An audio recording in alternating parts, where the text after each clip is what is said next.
Okay. Hello, friends. I hope you are doing wonderful.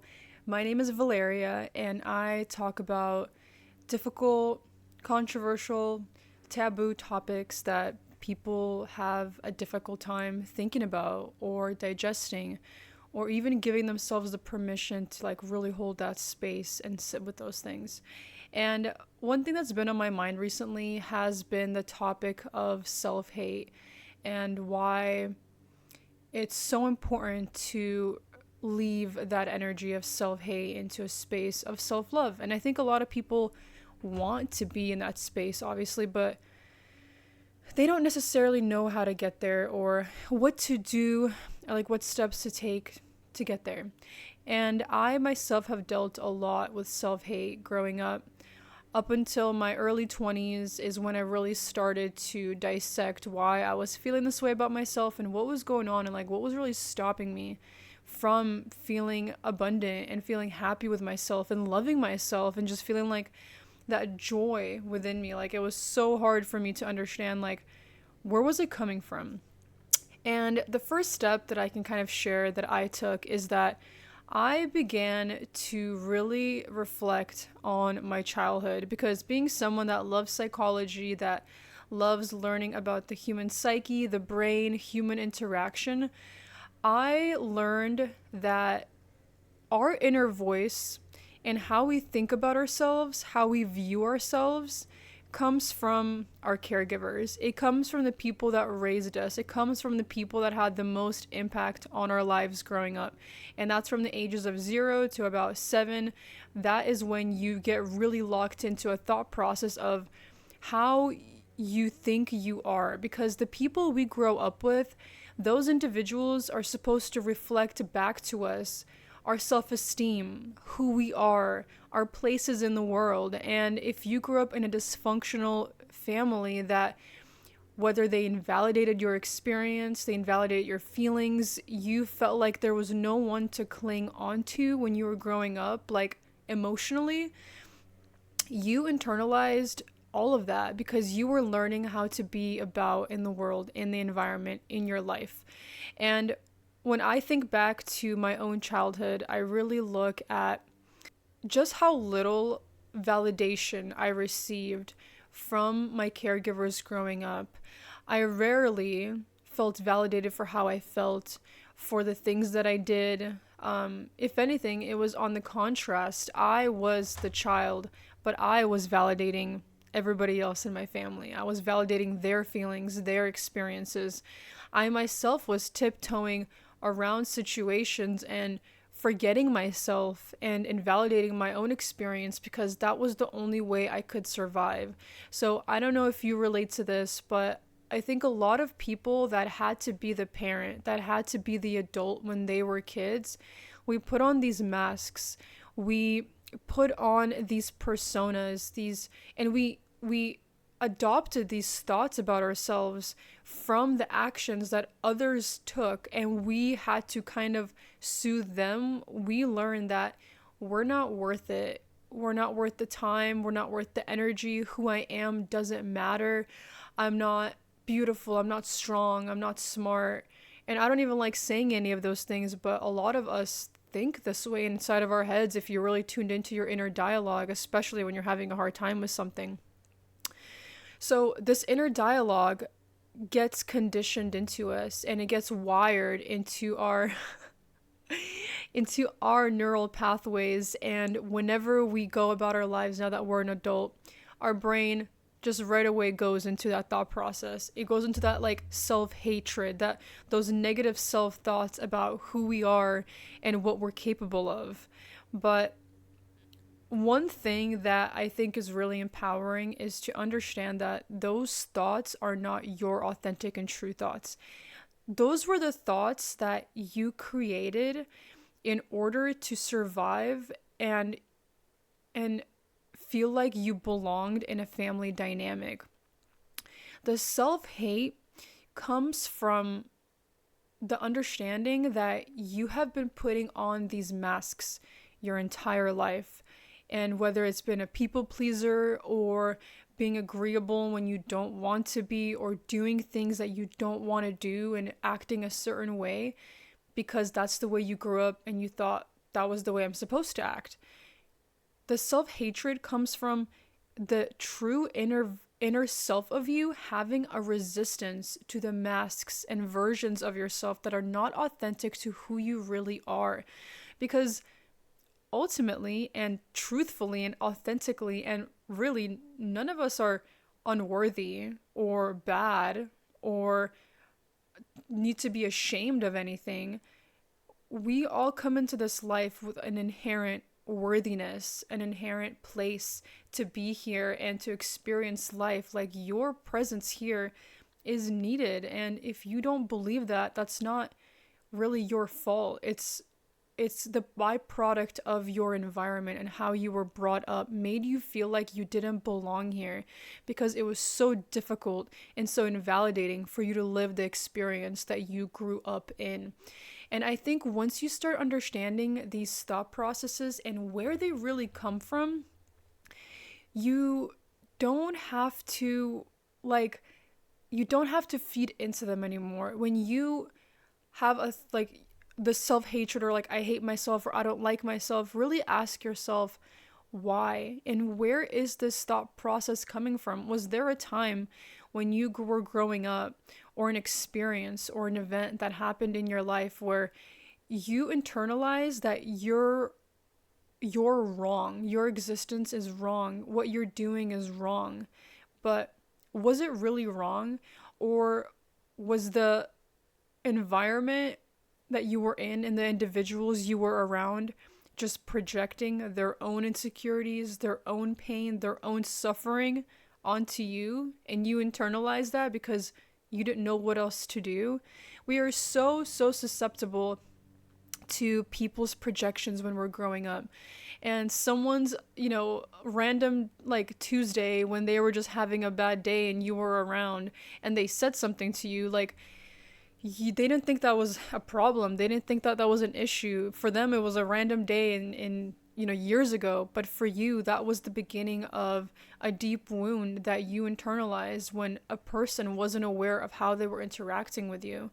And, needless to say, individuals, when we were growing up, nobody's perfect. Our families aren't perfect at all. People are not perfect. We're all, before we become aware of who we are, we're all operating on this animalistic ego type of drive, because we are not yet aware of that higher consciousness of reflecting, of sitting with our thoughts and with our feelings and really digesting what we're going through.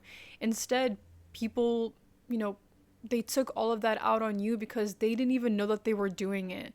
So it's not that it's necessarily anybody's fault, but I do believe that we all have an inherent responsibility to take that pain that we've gone through and transform it into our power, because you didn't deserve for any of those things to happen to you. You didn't deserve for someone to put their, pain or suffering or fears, insecurities, or especially shame onto you, because you ended up having to morph yourself into a version that appealed to that person because you didn't know how to go about the interaction. You didn't know how to grant that person's love. You thought morphing yourself and changing yourself and putting on these masks and just faces to appeal to this person was how you were going to get your needs met. And that was one of the most important things that you needed growing up.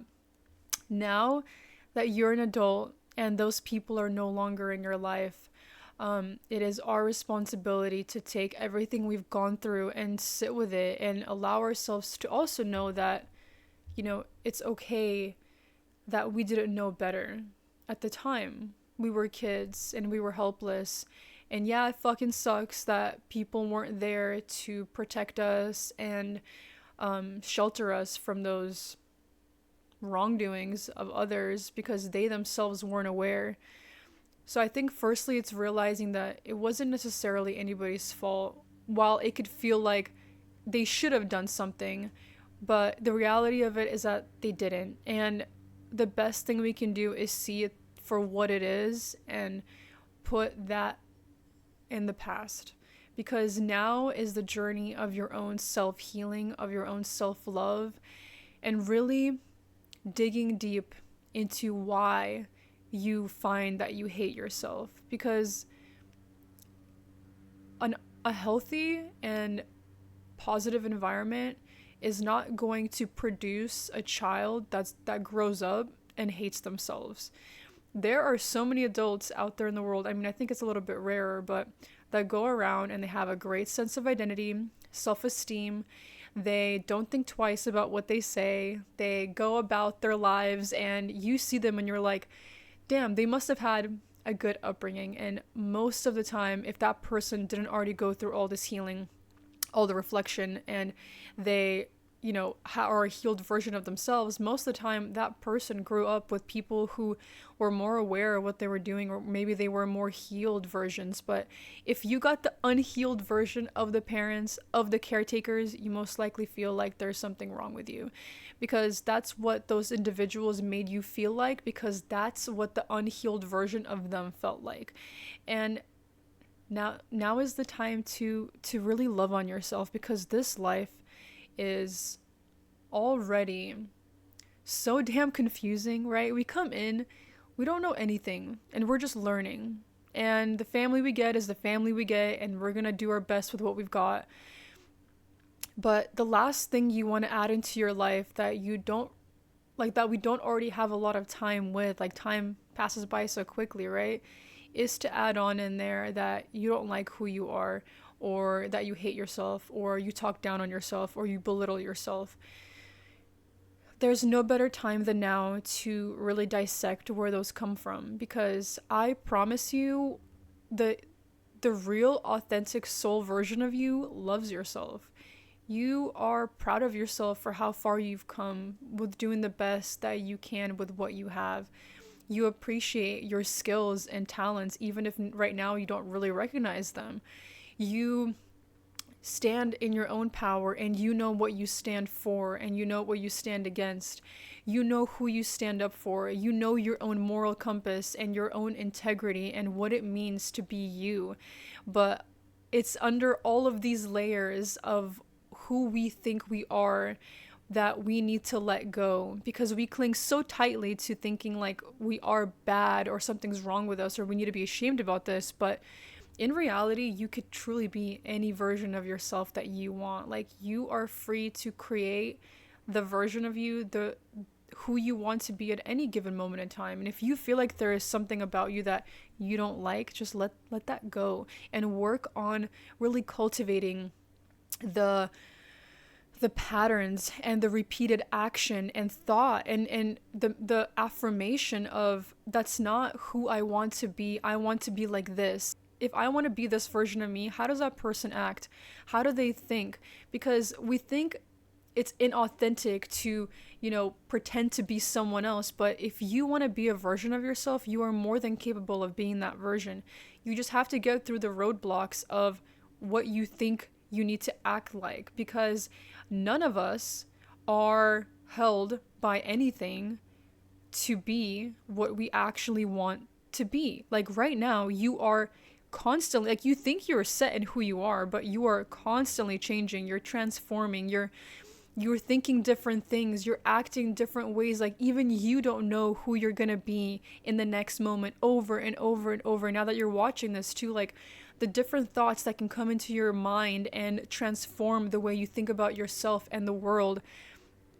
Like, we are not bound by any rules or any borders that we think exist. Like, you are literally so free to create an identity that you want to live with and to feel like it's the most authentic to you.